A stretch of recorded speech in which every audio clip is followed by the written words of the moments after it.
நம்ம வந்து இப்போ காம்படிட்டிவ் எக்ஸாம் ப்ரிப்பேர் பண்ணும்போது நமக்கு ஒரு ப்ராப்பரான எக்கோசிஸ்டம் வேணும் கண்டிப்பாக. ஏன்னா வந்து விஷயம் இங்கிலீஷில் வந்து கேம் சேஞ்சராக இருந்தது என்னென்னா எடிட்டோரியல் படிக்கணும் அப்படின்னு நம்ம இதை பார்த்து நான் சீரியஸாக எடிட்டோரியல் ரீடிங்கே போடுவாங்க. எந்த ஒரு எக்ஸாமாக இருந்தாலும் சரி, ஐபிபிஎஸ் போனாலும் சரி, எஸ்பிபி போனாலும் சரி, மெயின் ஸ்கோர் தான் நமக்கு பேச போகுது.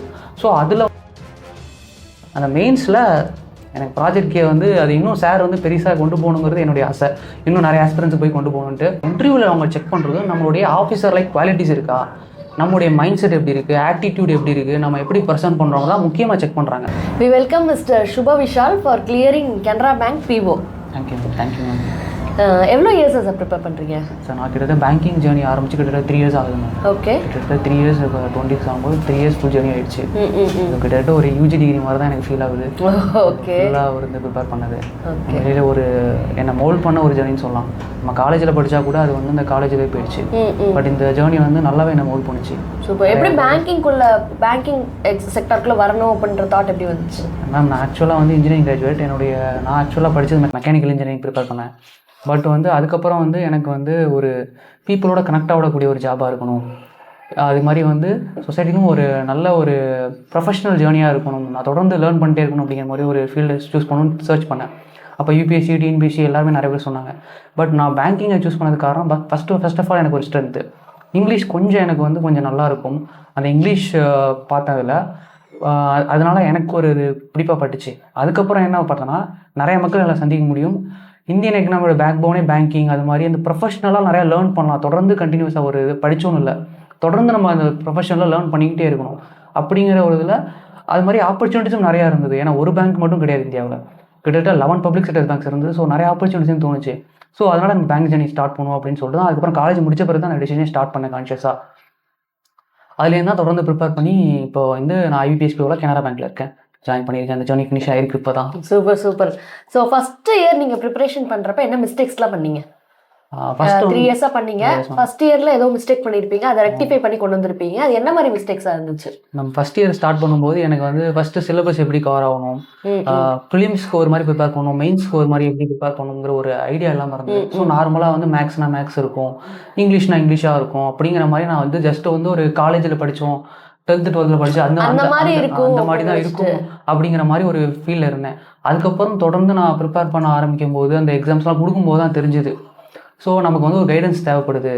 இதுக்குன்னே பேங்கிங்னே ஸ்பெசிஃபிக்காக வந்து ஒரு டெக்னிக்கல் எக்ஸ்பர்டைஸ் இருக்கக்கூடிய வந்து ஒரு மென்டார்ஷிப் இருந்தால் ரொம்ப நல்லாயிருக்கும் அப்படின்னு நான் ஃபஸ்ட் இயர் கொடுக்கும்போது எனக்கு தெரிஞ்சுது. அதுக்கப்புறம் நான் வந்து சர்ச் பண்ணி படிக்க ஆரம்பித்தேன், யூடியூப்பில் சர்ச் பண்ணி. ஃபஸ்ட் இனிஷியலாக நான் வந்து ஒரு எப்படி சொல்கிறது, ஒரு ஆர்கனைஸ்டான ப்ரிப்பரேஷன் இல்லை, ஒரு எப்படி படிக்கணும் அப்படிங்கிற மாதிரி ஆர்கனைஸ்டாக இல்லை. ஃபர்ஸ்ட் ஃபுல்லாகவே நீங்கள் தெரிஞ்சுக்கிட்டீங்க என்ன மாதிரி சிலபஸ் இருக்கும், ப்ரிலிம்ஸ் எக்ஸாம் எப்படி இருக்கும், மெயின்ஸ் எக்ஸாம் எப்படி இருக்கும், என்ன மாதிரியெல்லாம் நம்ம படிக்கணும்னு தெரிஞ்சுக்கிட்டீங்க.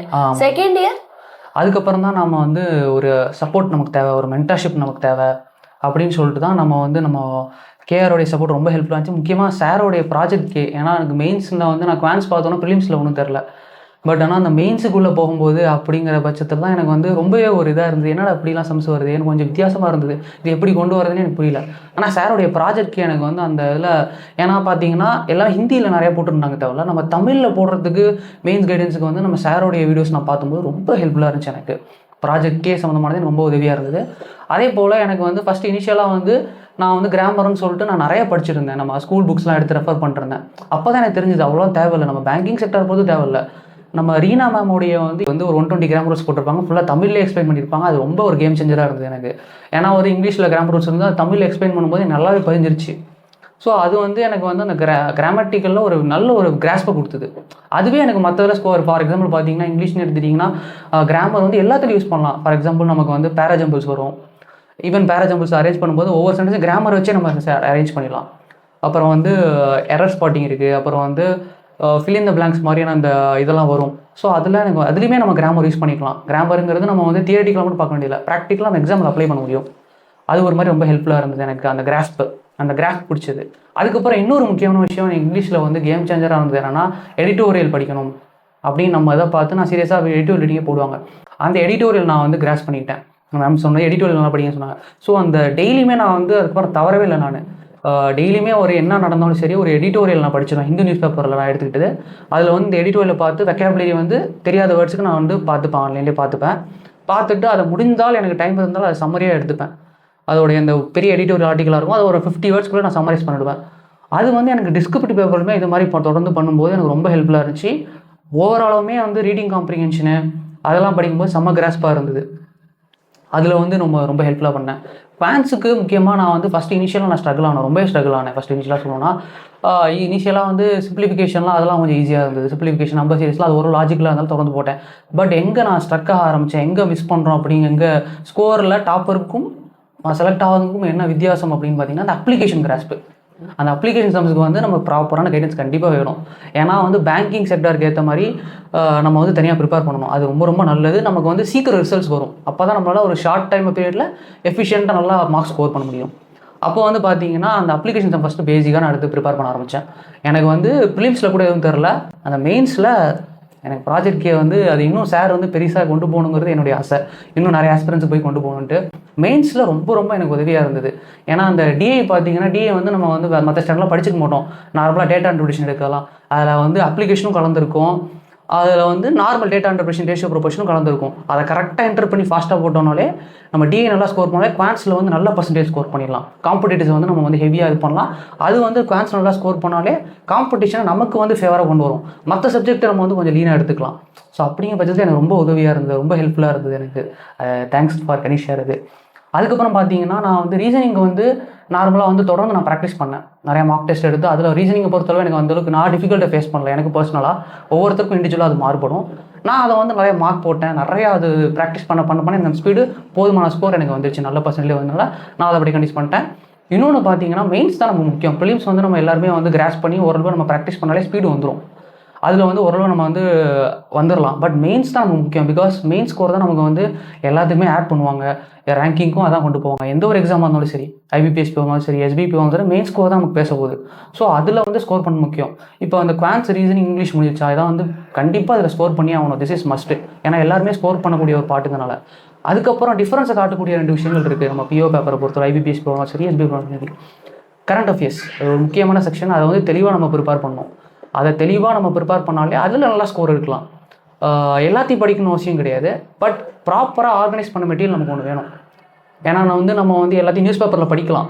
பட் வந்து நம்ம எக்ஸாம் ரிலவெண்ட்டான மெட்டீரியல் இருக்கிறது ஏதோ ஒரு சோர்ஸ் வந்து நம்ம ஃபாலோ பண்ணிக்கணும். ஆர்கனைஸ்டாக இருக்கணும். நமக்கு இதுதான் சொல்லிட்டு பேங்கிங் ரிலேட்டட் நியூஸை கவர் பண்ணணும்.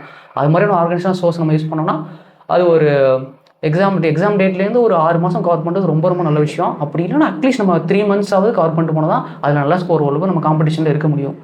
அதுக்கப்புறம் பார்த்தீங்கன்னா, டிஸ்கிரிப்டிவ் பேப்பர் நான் சொன்ன மாதிரி அந்த எடிட்டோரியல் எனக்கு பண்ண சொன்னாங்க. ஃபஸ்ட்டு வந்து எடிட்டோரியல் நான் படிக்க மாட்டேன். எனக்கு தெரியாது அது நியூஸ் பேப்பர் படித்து நம்ம என்ன பண்ண போகிறோம், கிராமர் பார்த்தா போதும்.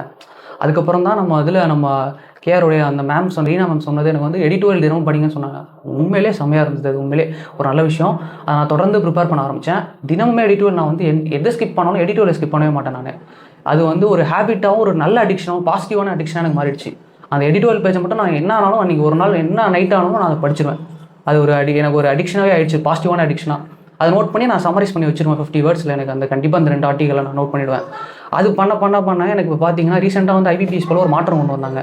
டிஸ்கிரிப்டிவ் பேப்பரில் முன்னாடி வந்து லெட்டர் ரைட்டிங், எஸ்ஏ 2 மட்டும் தான் இருக்கும். ஆனால் இந்த வாட்டி என்ன பண்ணாங்கன்னா எஸ்ஏ இருக்கும், இன்னொன்று காம்ப்ரிஹென்ஷன் இருக்கும். நீங்கள் லெட்டர் ரைட்டிங் கூட நம்ம வந்து ஓரளவு வந்து நம்ம வந்து ஒரு ஸ்டாண்டர்டான அப்ரோச் வச்சு அதை போட்டு நம்ம வந்து அடிச்சிடலாம். பட் காம்ப்ரிஹென்ஷனில் அதை பண்ணவே முடியாது. பிகாஸ் வந்து காம்ப்ரிஹென்ஷனில் ஒவ்வொரு வாட்டி புது பேசேஜ் கொடுப்பாங்க. அதை நீங்கள் அண்டர்ஸ்டாண்ட் பண்ணிட்டு அந்த கொஷின்ஸ்க்கு ஏற்ற மாதிரி டைப் படிக்கணும். ஸோ அப்போ வந்து நம்ம நல்லாவே எடிட்டோரியல்ஸ்லாம் படித்தோம்னா கிட்டத்தட்ட சிமிலராக அது மாதிரியே தான் வரும். ஃபினான்ஷியல் ஆர்டிகல்ஸு இல்லை economy related articles, GST related articles, அது மாதிரியே நம்ம படிச்சிருந்தோம்னா கிட்டத்தட்ட அது மாதிரி தான் இது இங்கே காம்பரிச்சர் இருக்க போகுது. அப்போ அது எனக்கு வந்து செம்மையாக பூஸ்ட் பண்ணிச்சு. உண்மையிலே நல்லா ஸ்கோர் எனக்கு பூஸ்ட் பண்ணிச்சு. அது அந்த இங்கிலீஷ் வந்து எனக்கு வந்து ஒரு கேம் சேஞ்சராக இருந்தது. அது ரொம்ப ஹெல்ப்ஃபுல்லாக இருந்தது எனக்கு. இந்த வாட்டி நான் ஸ்கோர் பண்ணுறதில்ல, இந்த வாட்டி ஐபிபிஎஸ்பி எழுதுனதில்ல. அதுக்கப்புறம் இன்டர்வியூக்குமே வந்து நம்ம வந்து ஃபர்ஸ்ட் ஆஃப் ஆல் நான் அந்த ஜேர்னியில் லேர்ன் பண்ணது என்னென்னா, தேவையில்லாமல் நம்ம தப்பாக ஒரு விஷயத்த சொன்னாலுமே பேனல்கிட்ட நர்வஸ் ஆகக்கூடாது. அவங்க நம்மள்ட்ட செக் பண்ணுறது நாலேஜ் ஏற்கனவே செக் பண்ணிட்டாங்க. ப்ரிலிம்ஸ் மெயின்ஸில் நாலேஜ் செக் பண்ணிட்டாங்க. இன்டர்வியூவில் அவங்க செக் பண்ணுறது நம்மளுடைய ஆஃபீஸர் லைக் குவாலிட்டிஸ் இருக்கா, நம்மளுடைய மைண்ட் செட் எப்படி இருக்குது, ஆட்டிடியூட் எப்படி இருக்குது, நம்ம எப்படி ப்ரெசென்ட் பண்ணுறவங்க தான் முக்கியமாக செக் பண்ணுறாங்க. தப்பு பண்ணுறது எல்லாருமே தப்பு பண்ணுவாங்க. ஆஃபீஸராக இருந்தால் தப்பு பண்ணக்கூடாதுன்னே கிடையாது. ஸோ தப்பு பண்ணிட்டோங்கிறதா நீங்கள் நர்வஸ் ஆகிடக்கூடாது. அதனால் மற்ற விஷயங்களை நீங்கள் வந்து பாதிக்க விட்டுறக்கூடாது அப்படிங்கிற விஷயம் இன்டர்வியூவில் லேர்ன் பண்ண முடிஞ்சது. உங்கள் கான்ஃபிடென்ஸை வச்சுக்கோங்க, காமாக இருங்க, நர்வஸ் ஆகாதீங்க. இன்டர்வியூவை பொறுத்தவரை அதான் மிக முக்கியமான விஷயம். இன்னொன்று வந்து முக்கியமாக நம்ம என்ன தரவு பண்ணணும்னா நம்மளுடைய பயோடேட்டா.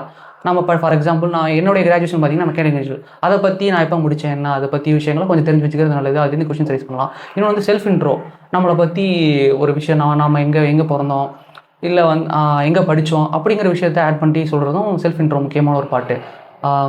அதுக்கப்புறம் பார்த்தீங்கன்னா வேறு எங்கே வந்து நம்ம வந்து ப்ரிப்பேர் பண்ணிக்கணும்னா நம்ம பிறந்த ஏரியா, அந்த டிஸ்ட்ரிக்டில் முக்கியமாக என்னென்ன தொழில்கள் இருக்குது, இல்லை வந்து எக்கனாமிக் ஆக்டிவிட்டிஸ் என்னென்ன முக்கியமாக இருக்குது, இல்லை ஒரு ஃபார் எக்ஸாம்பிள் வந்து யுனெஸ்கோ லெவலில் எது ரெக்கக்னைஸ் பண்ண சைட்ஸ் தான் இருக்கா, வேர்ல்டு லெவலில் ரெக்கக்னைஸ் பண்ண சைட்ஸ் தான் இருக்கா, இல்லை இந்தியா லெவலில் முக்கியமான ஜிஐ டேக் எதாவது வாங்கியிருக்கோமா, அது மாதிரி விஷயங்கள்லாம் தெரிஞ்சு வச்சுக்கிறது நல்லது. அதுலேருந்து கொஸ்டின்ஸ் வரதுக்கும் வாய்ப்பு இருந்தது.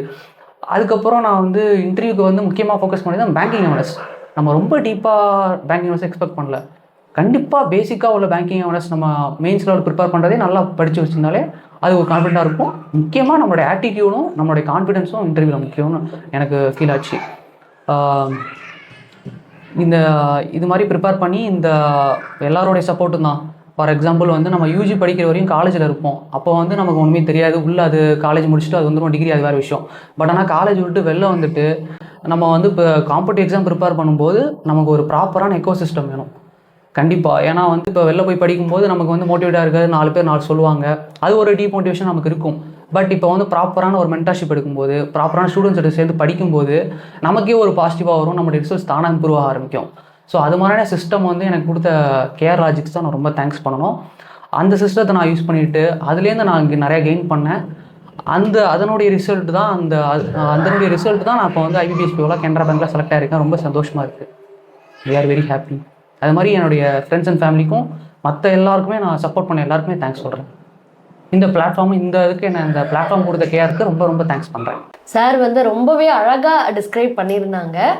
ஸோ நீங்கள் வந்து இந்த மாதிரி அடுத்து இப்போ ப்ரிப்பரேஷன் பண்ணிட்டு இருக்கீங்கன்னா சார் சொன்ன மாதிரி ஒரு ஆர்கனைஸ்டாக கொண்டு போங்க. சார் எல்லாமே சின்ன சின்ன விஷயத்துலையுமே ஒரு ஆர்கனைஸ்டு இருக்கணும்னு பார்த்தாங்க. அதாவது நம்ம சேர்ந்து படிக்கிற ஸ்டூடெண்ட்ஸோட சேரணும், சும்மா ஊர் சுற்றுற ஸ்டூடெண்ட்ஸோட சேராமல் அந்த படிக்கிறோட ஸ்டூடெண்ட்ஸாக வச்சுக்கணும். கரண்ட் அஃபேர்ஸ்னால் அழகாக ஆர்கனைஸ்டாக படிச்சிருக்காங்க. அண்ட் தென் பார்த்தீங்கன்னா ஒரு ஆர்கனைஸ் நமக்கு ஃபஸ்ட்டு ஒரு வருஷம் பார்த்தீங்கன்னா இது தெரிஞ்சுக்கிட்டு அடுத்தடுத்து நம்ம என்ன பண்ணணுன்றத ஒரு ப்ராப்பராக நம்ம கிளியர் பண்ணுறதுக்கான ஒரு அழகான ஸ்ட்ராட்டஜியை சொன்னீங்க சார். ரொம்ப thank you so much sir. Thank you. இந்த ஆப்பர்ச்சுனிட்டிக்கு ரொம்ப தேங்க்யூ சார்.